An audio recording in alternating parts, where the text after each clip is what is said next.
Welcome to Chapter Shift, the place where great books become life-changing ideas. Every week we explore the wisdom behind the world's most influential books so you can learn faster, think deeper, and grow with every chapter. Let's begin. Today, we're diving into Deep Work by Cal Newport.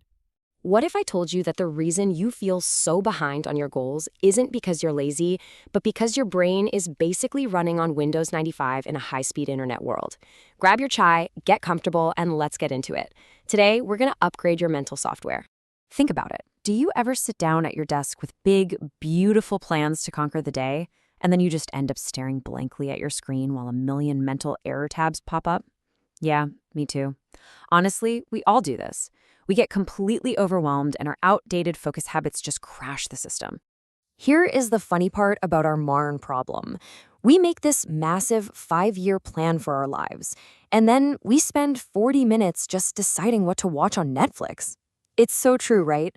My own motivation is incredibly loyal. It visits me every January 1st without fail, and then completely disappears by January 3rd. Saving money sounds so easy until Daraz or Amazon sends you a limited time offer, or YouTube recommends a video of a cat riding a robot vacuum. Suddenly, all that life planning has just left the building. So, how do we actually fix this glitch in our brains? Well, today we're exploring the source material for this explainer, which is a fantastic book called Deep Work by Cal Newport. Consider this your ultimate guide to upgrading your mental software in a world that is constantly trying to distract you. We're going to break down his best lessons into simple, everyday ideas you can actually use. Lesson 1. Your brain on Windows 95. Let's look at the actual data behind why we feel so incredibly busy all day, but when 5 o'clock rolls around, we realize we got absolutely nothing done.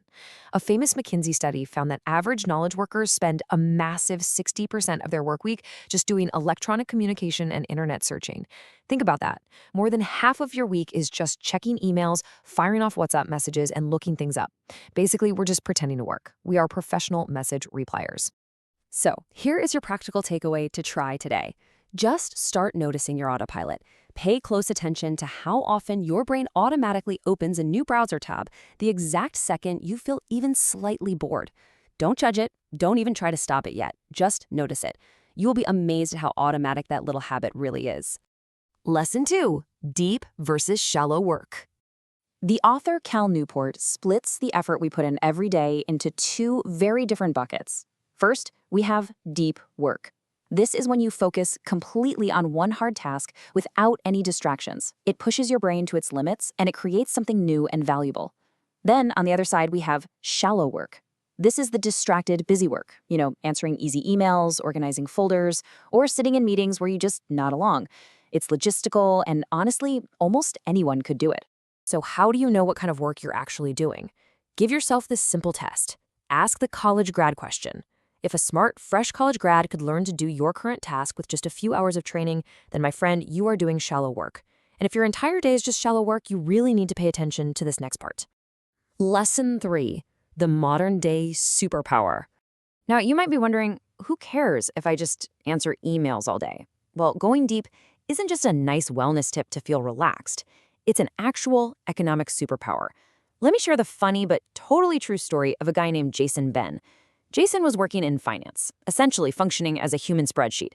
One day, he realizes his entire job could be replaced by a simple Excel macro button. Literally a button. So you know what happens next? He quit. He locked himself in a room with zero internet, just some textbooks and a highlighter, and completely taught himself how to code. Jason went from a highly replaceable worker to a top student in a coding bootcamp. His story proves that the modern economy really only rewards 2 things. Number 1, the ability to quickly learn hard things. And number 2, the ability to produce results at an elite level. You absolutely cannot do either of these things while checking your group chats. Both of them require intense, distraction-free depth. Here is your takeaway for this one. I challenge you to pick just one slightly difficult skill or task today. Turn off your phone, close your email tabs, and dedicate a small chunk of completely uninterrupted time to it, even if it's just 20 minutes. Just see how much faster your brain works when it isn't constantly switching gears. Lesson 4. Building your deep habit. Okay, this all sounds great, but how do we actually build this deep habit without going totally crazy or getting fired from our normal office jobs? Let's break it down simply. You don't have to be a total hermit living in the woods, never speaking to another human being, which the book calls the monastic philosophy. Instead, you can be a part-time monk using the bimodal philosophy. The famous psychologist Carl Jung did exactly this. He built a literal stone tower where he locked himself away from morning focus. But in the afternoon, he lived a totally normal social life in the city, chatting in coffee shops and seeing patients. You can split your time like that too.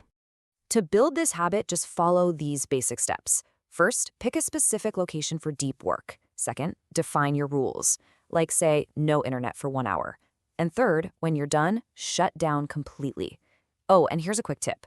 Your deep work location probably shouldn't be the exact same bed where you eat potato chips and scroll Instagram. Your brain needs a really clear signal that it's time to work, not time to snack. So your practical takeaway here is to create a strict shutdown ritual.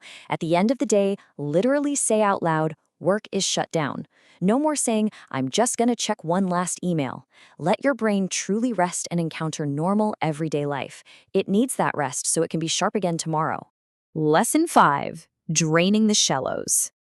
Now, let's talk about fixing our absolute addiction to constant, shiny distractions.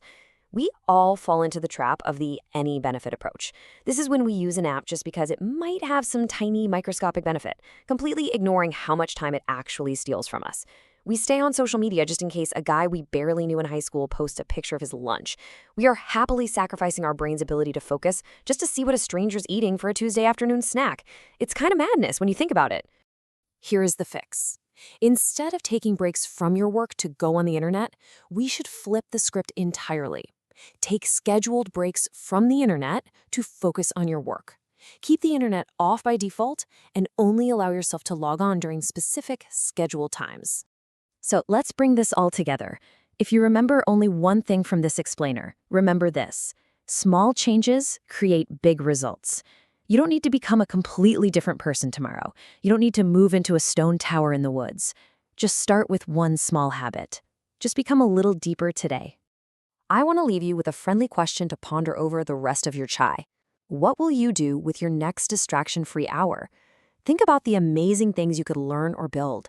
If you found these ideas intriguing, I highly encourage you to read the full source book, Deep Work. It's a real game changer. Thanks for spending this time with me, and here's to upgrading your mental software.